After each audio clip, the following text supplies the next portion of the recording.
আসসালামু আলাইকুম everyone, welcome back to my channel. আজকের পর্বে আপনাদেরকে তৈরি করে দেখাবো তেল ছাড়া ইফতারের আইটেম। আমরা সাধারণত ইফতারে ভাজা পোড়া খাই, তবে ভাজা পোড়া হেলথের জন্য কিন্তু অত একটা ভালো না।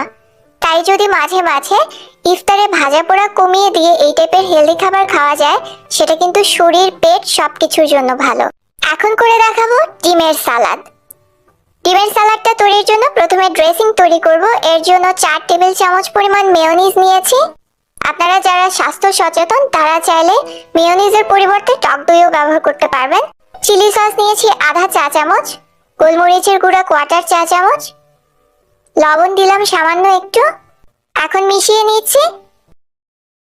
এবার সবজি দিয়ে দিচ্ছি 1 কাপ। আমি এখানে টমেটো, শসা আর 2 ধরনের ক্যাপসিকাম ব্যবহার করেছি। 3টা ডিম আমি কিউব করে কেটে তারপরে ব্যবহার করেছি। সবকিছু মিশিয়ে দিলেই সালাডটা রেডি হয়ে যাবে। এটা খুবই সিম্পল, কিন্তু স্বাদ একেবারে অসাধারণ। আর এই সালাডটাকে আপনারা চাইলে সাইড ডিশ হিসেবে সার্ভ করতে পারেন, চাইলে এমনিতেই খেতে পারেন, আবার চাইলে ব্রেডের সাথেও খেতে পারেন। ইফতারিতে এক বাটি এই সালাডটা খেলে দেখবেন পেট এমনিতেই ভরে যাবে।